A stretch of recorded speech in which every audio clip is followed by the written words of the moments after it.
Hello guys, good afternoon. Ayan, good afternoon to all of you. Ayan, nandito kami sa bahay namin guys, yung ginagawang bahay. Kaso nga lang, hindi pa natatapos kasi wala pa po siyang bubong. Ayan, so waiting pa po kami sa pambili ng bubong. Wala pa pong pera. Ayan, so dito lang muna. Ganito po muna siya. Ayan guys, may bubong-bubong ako. Ayan. Dito lang muna ako. Ganyan lang muna yung bahay namin. Ayan, kasi wala pa pong pambili ng bubong at dingding. So, binubungan ko muna siya ng ng sako sa kakumot para hindi ako mabasa. Ayan. Tapos nagmerienda ako guys ng nyog. Ayan.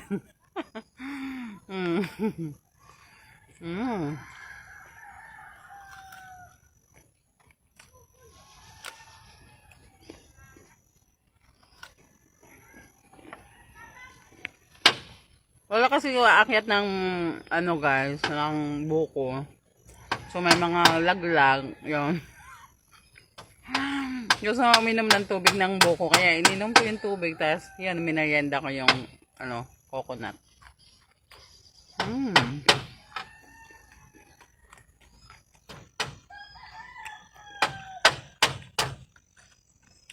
Pero kung may pera sana ako guys, yan. Magtatapos na sana yung bubong ng bahay, oh. Pero hindi pa siya matatapos kasi no money pa. Hindi ko nga alam guys kung matapos pa to. Sana magkapera para makabili ng cladding, tapos makabili din ng ng bubong. Ang mahirap mag-isip ng pera pag wala kang makukunan ng pera talaga.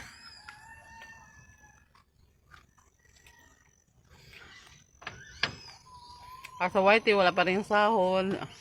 Mahina ang views.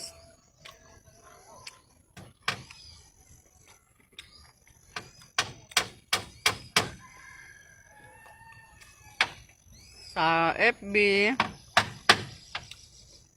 so pahina ng views. Oo nga, nagkaroon ka lang ng mga tools, ayan. Monetize ka lang sa lahat ng except music. Pero wala namang nagba-viral, kaya mahina din yung kita. So hindi ka magsasahod kasi kailangan umabot pa siya ng $100. So, likewise sa YouTube channel, ayan, kailangan naka $105 ka para makuha mo yun. Ang kagandahan lang sa YouTube channel, guys, kasi meron siyang mga ibang access ng pagkakakitaan. So, yung mga access na yun, guys, mga tools na yun, pag na-monetize ka na is anytime kikita ka kung may mag-join. Pero kung wala mag-join, wala din. Ayan, that's why, ayan, napapanis muna ako dito sa aming bahay, sa aming, kasi wala pa talagang pera, ayan. Ito yung bahay namin, guys, no? Ayan, dito sa kabila, payong. Dito, kumot lang muna, So,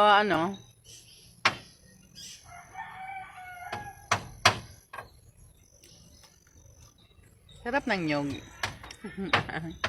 Dito sa probinsya guys, hindi uso ang kumain ng tinapay or pwedeng magkape pero wala pong tinapay. So, sa tagal ko dito guys, ayan, a month na ako dito pero never pa ako nakatikim dito ng pandesal. Oh, I miss the pandesal. Yes. Ayan, kasi nga diba sa Maynila, sa pag morning, ayan, ang kinakain natin is coffee with pandesal, no? Ayan. Or mga palamanan mo yung pandesal. Ganun lang talaga ang almusal, diba? Then lunch, yun na po yung kakain tayo ng kanin, ayan. Then pag dinner, ayan, sometimes di na tayo kakain, magno-noodles na lang tayo. Yan sa Maynila. Pero dito guys, almusal kanin, tanghalian kanin, merienda, saging, kamuti, ganon. Tas dinner, kanin din. Kaya feeling ko na high blood na ako sa kanin. Pero hindi naman guys, kasi alam nyo guys, kadalasan po kasi naming ulam gulay.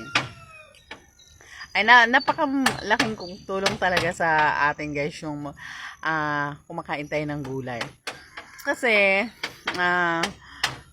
healthy kasi yun at masustansya yung gulay. Ayan, especially kung dito sa probinsya, pag manguha ka lang dyan, ayan, yung mga tanim-tanim guys, wala siyang mga spray-spray ng mga chemicals. Ayan, that's why pag magulay ka, fresh talaga siya, healthy talaga siya. At kadalasan din ang namin dito guys, ayan, hindi naman lang, halo siya. Ayan, rice, saka yung mais na giniling, yung bigas na mais, ayan, halo. So, that is healthy food, yung organic kasi yun guys, yung mais. Kaya malayo sa high blood yun.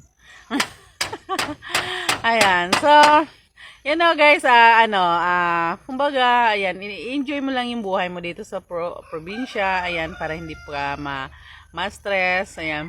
Ako talagang hindi ako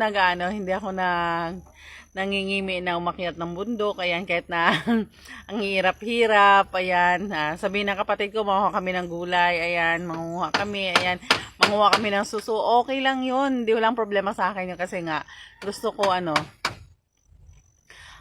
masulit ko yung bakasyon ko dito sa probinsya. That's why, sometimes, ayan, may mga time nga guys na nanguha kami ng labong, ayan, dabong tawag dito sa amin yan, yung ubod ng kawayan.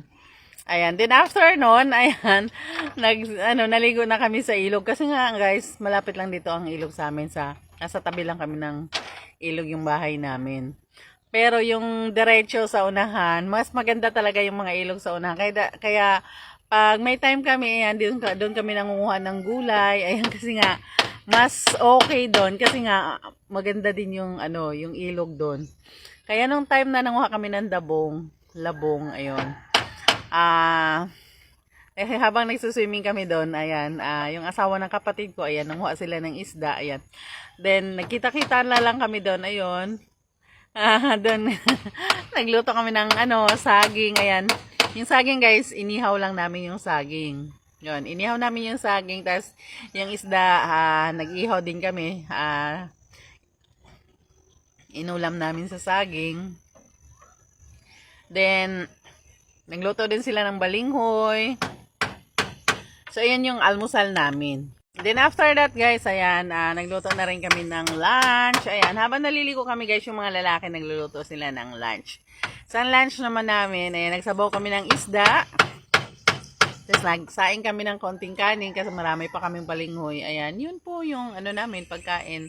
Then after that, ayan, umuwi na kami. Ayan, may dala kami, ang dami naming labong guys. Ayan, kaya ayan, yung kapitbahay namin, yung friend ko dito, ayan, binigyan ko ng labong. Then, yung kasamahan ng kuya ko, yung asawa ng kapatid ko, binigyan din niya ng labong. So, ayan, super saya. Ayan, pero, yun nga lang guys, super, talaga,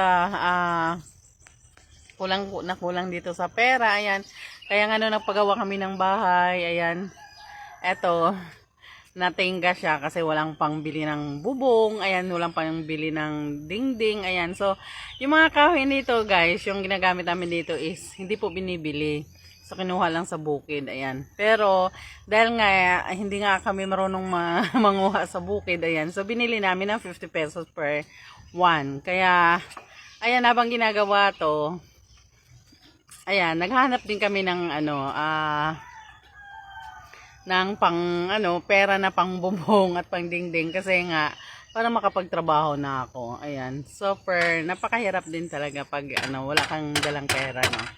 Pero it's okay, ayan, happy lang. Ayan, God knows well kung anong mga problema natin. Ayan, that's why palagi tayong magiging masaya lang. Ayan, na lang natin kay Lord yung mga problema natin. Ayun. At sorry guys kung hindi ako masyado nakakapag-live kasi nga wala talagang signal dito, you know that. Ayan. Thank you for watching.